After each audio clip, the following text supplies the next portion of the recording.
home and they know that, there's no extended family and nobody's going to come to help after the parent dies, or they're in the process of taking care of someone who's on their way out, and they can tell you in a few months that child's going to be on their own. But the home-based care providers, Gladys, I don't know if you agree, yibabaqalisayo vele ukuprepare umntwana lo to be a head of household, because while they're taking care of the parents, they can see that there's no support coming in from outside. So they start to identify that head, and it's usually the girl. I mean, even I think if there's an older boy, the girl is the one that is now given that responsibility of taking care of the home. So what happens though is that, in some cases, unless we're meeting them in this scenario that we've described, which is like a fresh head of household, some of our youth have been heads of household for between 5 and 3 years, right? Yeah.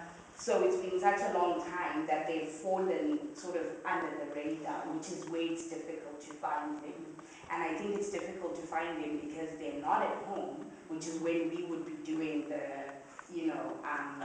outreach. Go out and They're working, they're looking for money. And even when, before I left the US to start Vanavevhu, we had a feasibility study done just to make sure that we were coming to create not just another NGO, but we were coming to meet a real need. Yes. And that feasibility study we had done in 2007, that's one of the things that the consultant says, that it's very difficult to find them because they're never at home. So it's difficult to identify them, and every year when we do what we call our community mapping, we try different things to try and find them.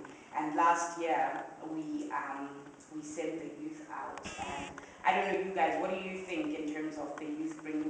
Did it help more than us doing the community mapping on our own? I think with the youth going out, what then happened is we then identified that there's actually a need not only for the type of orphan that we are looking for, but also there's a group that is not the youth we are looking for, but they also have a need. And also it assisted us because the numbers that they brought in then, that then just showed us that the child we're looking for is there.